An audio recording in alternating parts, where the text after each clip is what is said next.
Finally, Guy Ritchie's latest film, The Ministry of Ungentlemanly Warfare, is available to watch in the UK after it skipped UK cinemas earlier this year. As a big lover of Guy Ritchie's 2015 film, The Man From U.N.C.L.E, a film of which I've already covered on this channel, I was excited to see what his latest Henry Cavill starring offering would bring. So how was it? Well, the answer to that is that it's pretty decent. It's not the strongest film of Guy Ritchie's filmography. However, there are some fantastic elements to it, and there's a lot that this film does right. So if you're a fan of Ritchie's slick style of filmmaking, or just looking for some new cool action movie fun, then this movie is definitely a film worth watching.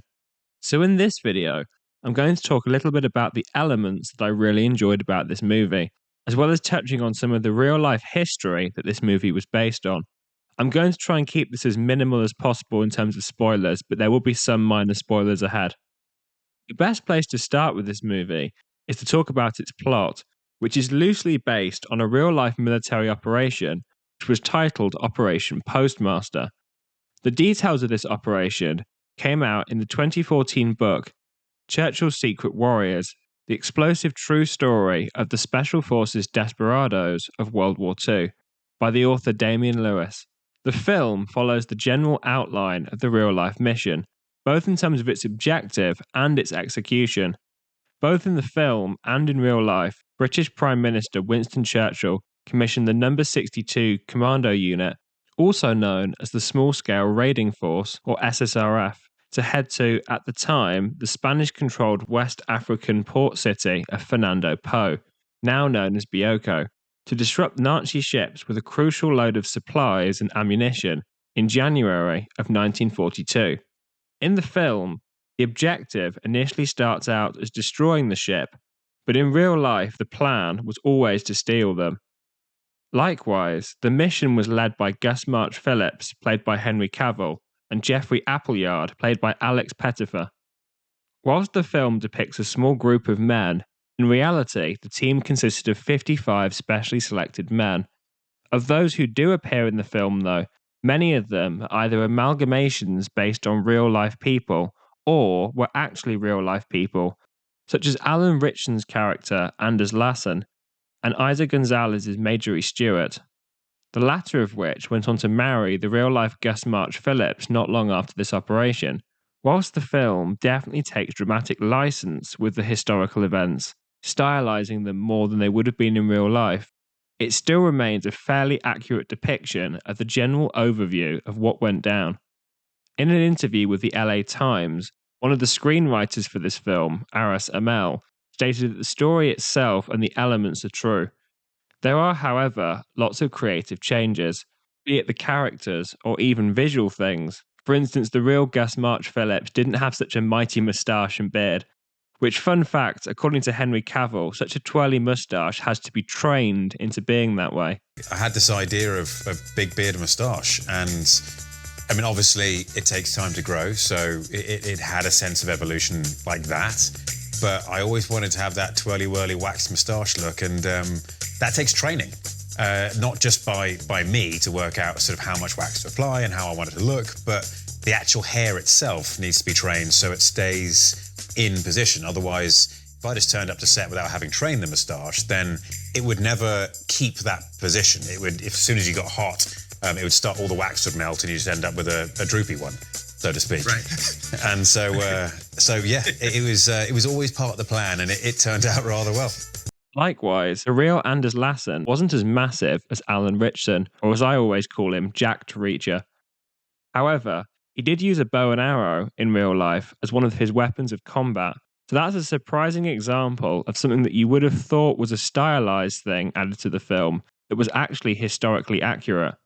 To prepare for the role, Ritchson revealed to the LA Times that he trained with an Olympic archer to ensure that the archery looked accurate and realistic. The film also features Ian Fleming, the real-life author behind the James Bond books, as a British intelligence officer, which again was accurate to history. In fact, it's been suggested that Gus March Phillips was a key inspiration for Fleming when it came to devising the James Bond character. Your character, and this is pretty crazy too, was said to be the inspiration for James Bond. Yes. Yeah, I mean, Ian Fleming was part of this special operations executive. And Who wrote James Bond, of course. Who wrote James Bond. And apparently based James Bond upon Gus March Phillips, the guy who I played. I reckon it was probably a little bit more than that. It was probably other characters as well. It's both tragic and impressive how Henry Cavill is able to play so many James Bond-like roles and yet still not actually play James Bond. If you ask me, he's my number one pick for that role. I think he's born for it more than he was for Geralt or Superman, both roles that he was also born for.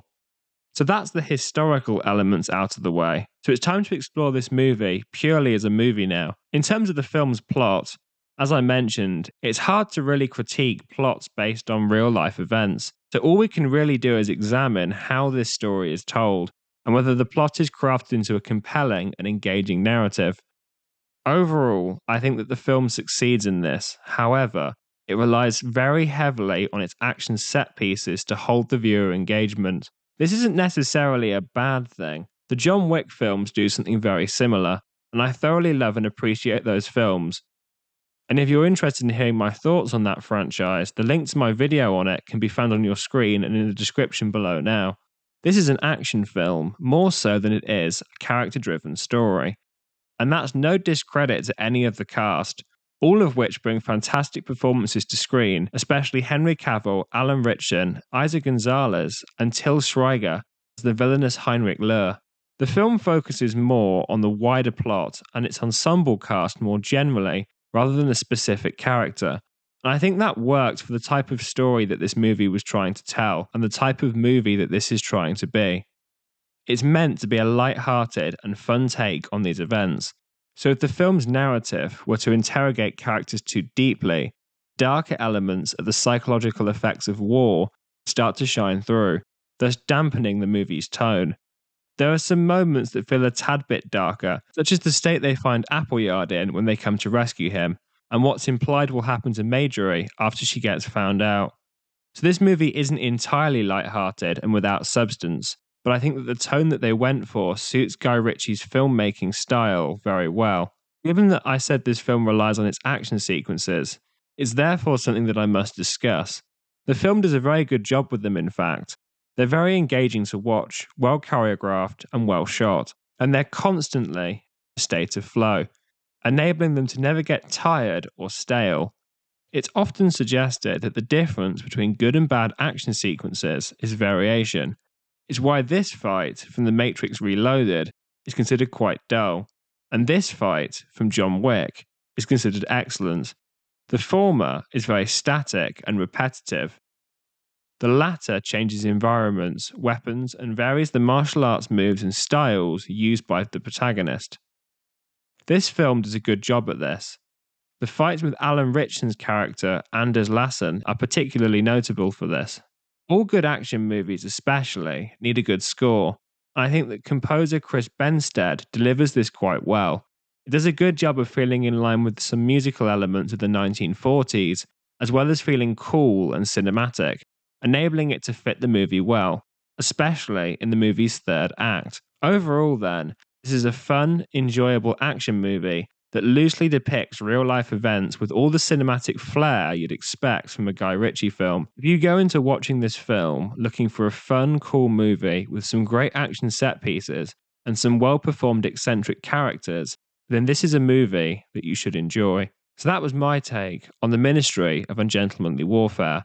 And if you've made it this far, thank you so much for watching. And if you enjoyed this video, then please do like and subscribe for more. Thank you.